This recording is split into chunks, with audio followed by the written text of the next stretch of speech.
Welcome to your first 60 Days podcast series. Today I am joined by Tim Banham, a senior leader who has worked across many industries and different contexts. Tim speaks beautifully and helpfully around how to balance the pressure of delivering expectations relatively quickly, whilst making sure that he has a deep understanding of the organisation, its values, its culture, and what it will take to truly move the system forward. A delicate balancing act. I hope you enjoyed the conversation.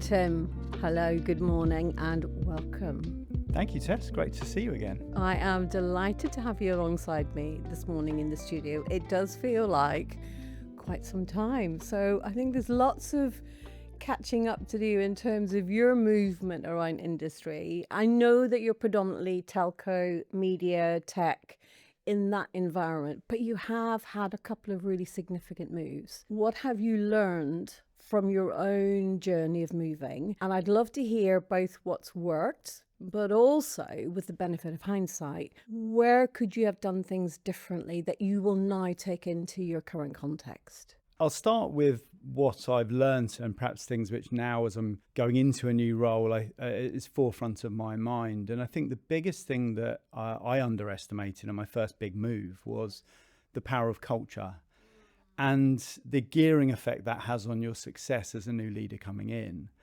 I think my early sort of bigger role was a large multinational organization, and I'd come through the ranks. So actually, I guess, perhaps more by luck than judgment, I'd had an influence and an impact on culture as I progressed within the organization. And perhaps that's the time that culture was less talked about, but no doubt still having a big influence. So as I undertook my next big role and my first sort of transition from one senior leadership role to another, I went in really underestimating the power of culture and the importance of going in with a mindset that culture can be a big enabler, but also a big barrier to onboarding and the inevitable transformation that you've been hired to deliver. So that, I think, for me is the biggest consideration now. So how are you getting yourself immersed in understanding what the culture is? First of all, it's all about observing. In any sort of new organization, you have to understand exactly what it is you're working with. And that's not just at a surface layer. You've got to get into the nuances,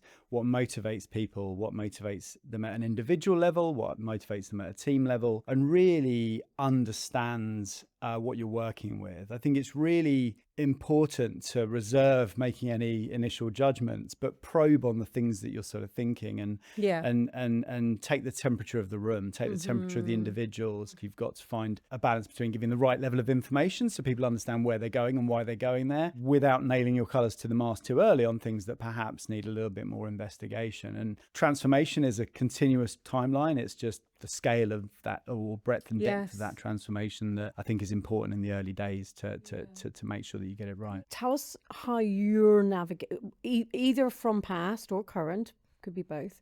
How are you navigating that fine line of being patient and curious enough to make sure you really know what you've got in front of you, with the expectation, I suspect, of those that have recruited you? Yeah, I think what's really important is to understand what preceded you joining an organization. What's the journey so far?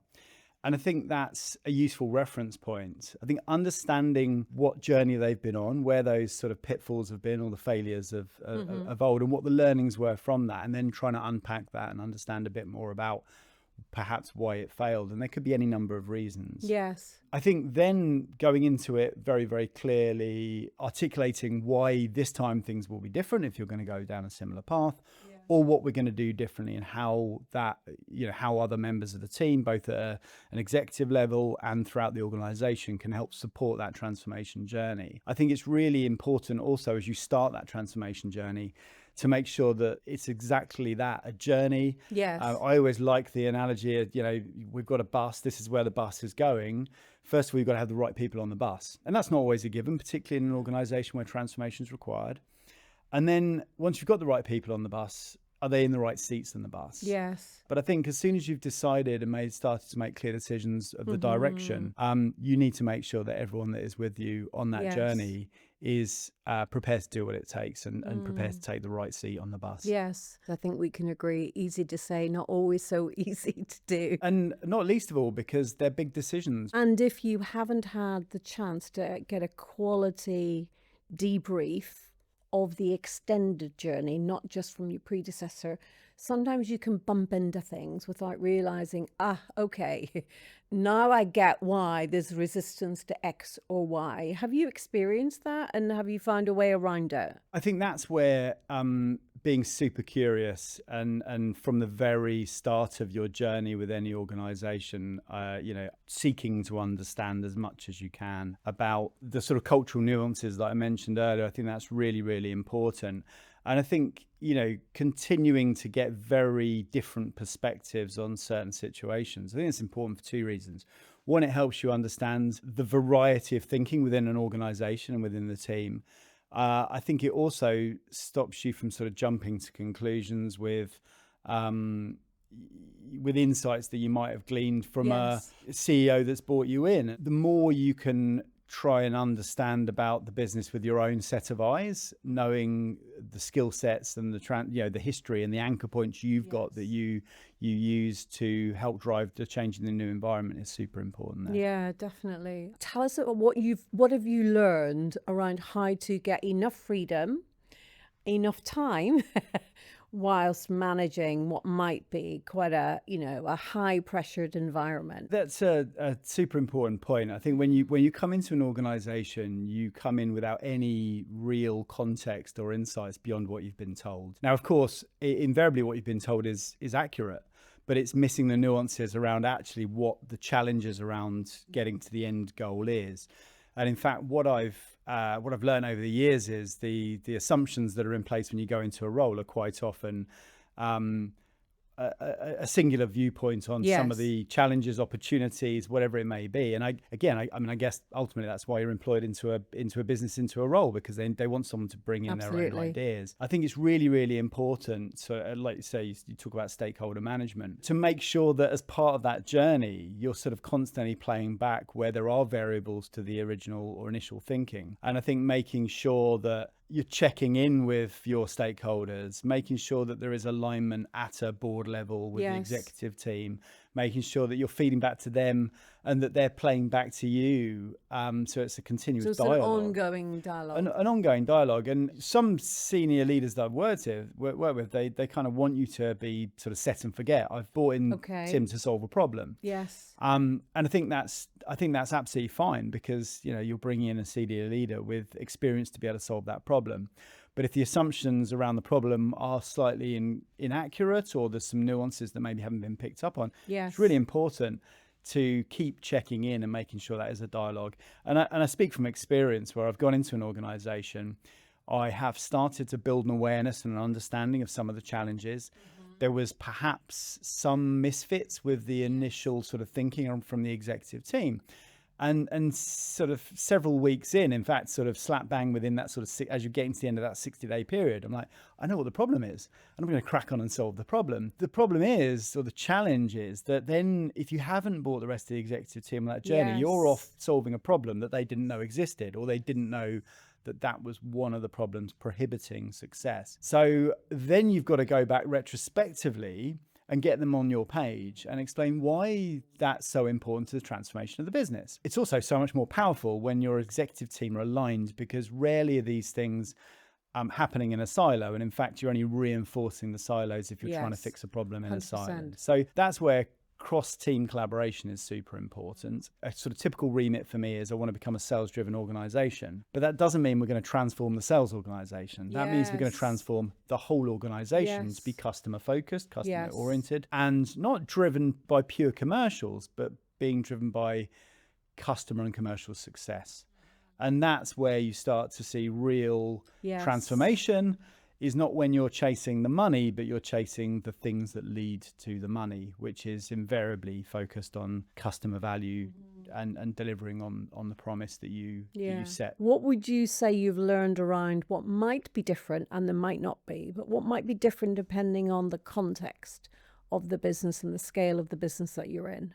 there's the obvious ones, which, when it's a family run business, even a super successful small family run business with, single digit employees, there is a tendency for that product, whatever it is, to be very close to their heart. And that can make things very challenging. But I'm on the board of a very small organization. I say small in terms of numbers of people. Yes. Big in terms of revenue and revenue growth, Yes. several 100% year-on-year growth. But there's tremendous learnings that you can take from that, which is that there's no fear of failure in that organization. There are shareholders, but they are entrusting their money with the founders. It's incredible to see the innovation and the agility that they work with. And only with that sort of mindset can you even dream of getting what on a very, very good year, I think was somewhere around 300 or 400%, annual increase. And on a, it's not uncommon to see 20 or 30% in a month growth, which is the sort of annual growth that most big corporates would only dream of. Even when I've worked in big PLCs, I've run sort of slightly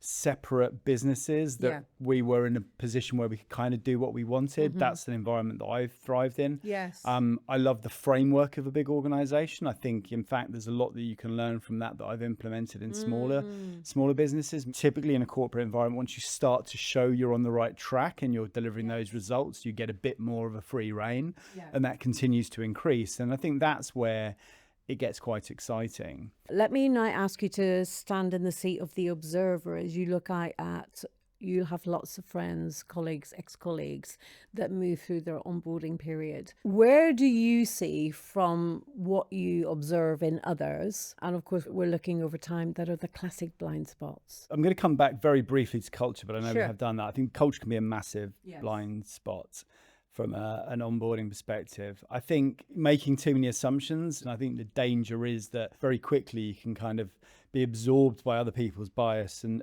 sort of miss some of the cues. So I think one of the things that's really important, and I think is often a blind spot, is giving people the time and space to come to some conclusions. Yes. And making sure that the insights and information you give them are objective. The other blind spot is, particularly senior leaders, is things like colloquialisms within a business. Something as simple as the language that's used. And I say simple, but in fact, in some organizations, it's like you've landed in a foreign country when they start talking about business. Absolutely. And I remember spending a lot of time within a technical organization thinking, I don't understand what they're saying. And it took me a while to realize I didn't need to. And actually, after a while, it became okay not to know what the really smart people in the corner were talking about, because they were doing the thing that they were needing to do by necessity to drive value. Exactly.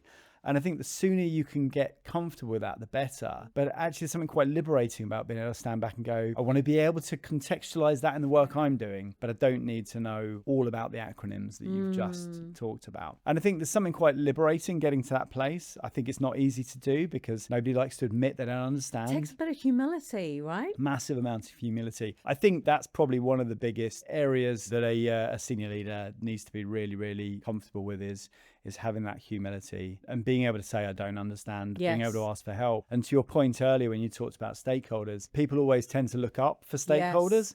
I think you need to look down into an organization for stakeholders. People in your organization, the people in your team have almost as big a bearing on your success, and maybe even more so in some instances, as the CEO and the rest of the executive team. So I think it's really important to look around you with 360 degrees and say, where are my stakeholders? Where are my secret weapons? When you're looking into your organization, who is going to help me accelerate my transformation journey for this this I business? love that. Love that. And so my final question then, Tim, if I may, let's imagine you're in the CEO seat and you're just about to onboard a new executive within your team. What would be your top 3 pieces of advice? So I think, first and foremost, be really, really clear that the leader you're bringing in has, within reason, the free rein to make the necessary change, and that the organization will rally behind that. Make sure that you're very concrete, not just on what success looks like and how you're going to get there, but how we're going to measure it. And I think if you can get a quick win in the first few weeks, if you can actually deliver something meaningful that makes someone's job easier, that improves our results financially, that solves a problem that's existed in an organization for some time, I think then you start to build that sort of currency and credibility with the team, both at a management level and stakeholders throughout the organization. Yes. And the must not do. Making assumptions. I think leaping to conclusions is super Too dangerous. early. Making definitive statements. There's a time for very clear, definitive language, and I think there's a time for slightly more nuanced sort of questioning and understanding to make sure that you really know exactly what you're dealing with. I think that starts by being curious, as we've touched on, and asking questions and spending a good amount of time observing. Tim, it's been an absolute pleasure. Thank you so much. Great to see you again, Tess. Thank you.